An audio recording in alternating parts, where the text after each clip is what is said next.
owner and environmental designer at ReDesign company. We renovate travel trailers and turn them into tiny homes. I brought 2 units today to the People's Tiny House Festival, and this one's the transitional mini. It's completed and for sale, $37,000. And then this one's in the middle of renovations. It's the Mid-Mod Traveler series. Okay, so welcome in. This is the transitional mini.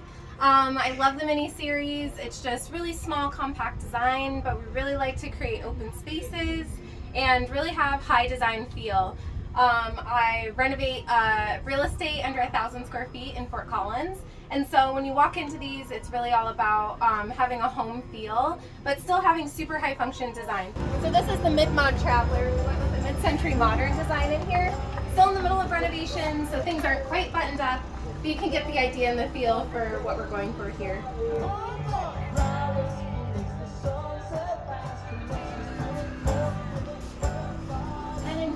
Bedroom, so it's got 2 vanity closets and then a chest of drawers here, and then there's also storage underneath the bed, so you can have more access.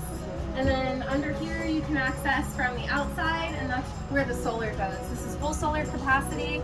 It's got 4 450-watt solar panels, so you can boondock for up to 14 days on here without any charge. Thank you so much. You can find us on Instagram at traverse.redesign.co.